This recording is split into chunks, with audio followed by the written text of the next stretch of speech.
Bisa aja lagak Partai Nasdem ini. Mereka bilang tidak buru-buru mengumumkan nama bacawa pres Anies. Alasannya mereka masih menunggu koalisi lain mengumumkan nama bacawa presnya. Yang dimaksud koalisi lain yaitu yang mengusung nama Ganjar dan Prabowo.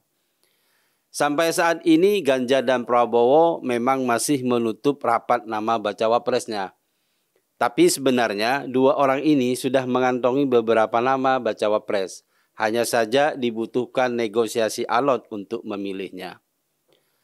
Selain itu mereka juga masih menunggu arah angin politik. Pendaftaran capres dan cawapres masih beberapa bulan lagi. Masih ada waktu untuk memantapkan koalisi. Nasdem saat ini bingung mau menyebut nama siapa bacawa pres Anies.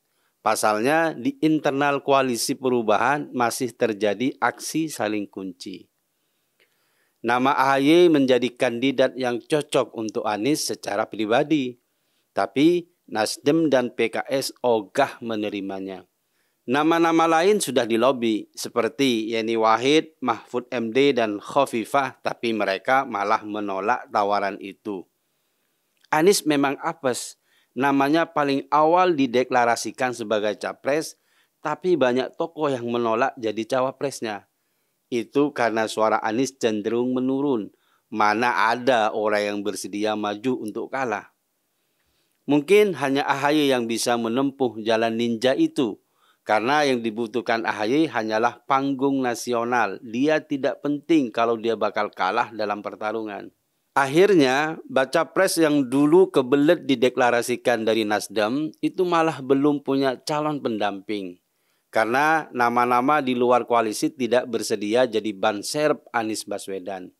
Sementara nama di internal koalisi masih saling mengunci. Sebenarnya saat ini Nasdem memang hanya bisa mengulur waktu. Nanti ketika semua koalisi telah mengumumkan nama bacawa presnya, partai lain dalam koalisi perubahan tidak punya kesempatan untuk menolak. Saat itulah nama bacawa pres Anies harus disetujui oleh semua anggota koalisi karena terpaksa.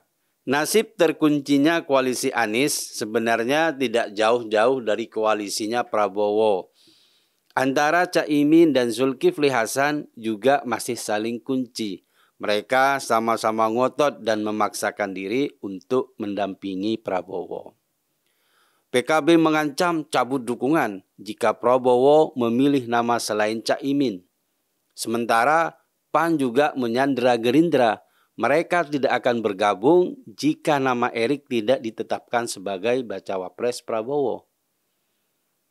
Aksi saling kunci ini tentu sebuah dilema bagi Prabowo.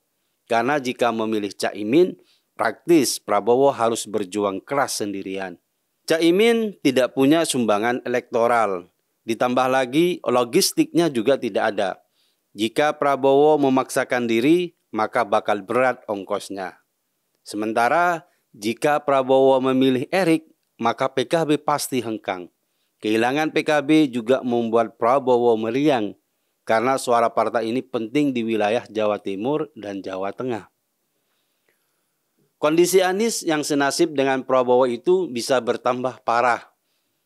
Misalnya, jika dua partai itu kemudian memilih tidak berkoalisi dengan Gerindra, maka dampaknya Prabowo akan merebut Demokrat atau PKS dari Anies.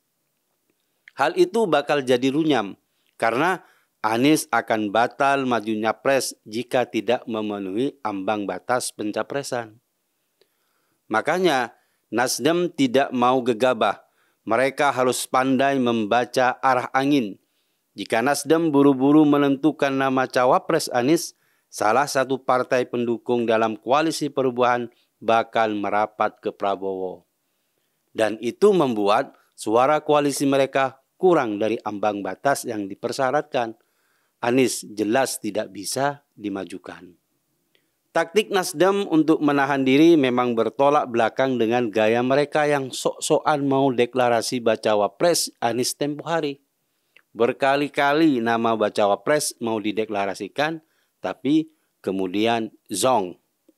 Itu karena Anies memang dalam posisi terjepit, tidak bisa maju, juga tidak bisa mundur. Tapi menunggu juga belum tentu aman, karena saat ini PDIP dan Gerindra sedang gencar-gencarnya bermanuver. Bisa jadi jika dia terus diam saja, Anies malah akan berakhir jomblo dan menangis sedih di pojokan.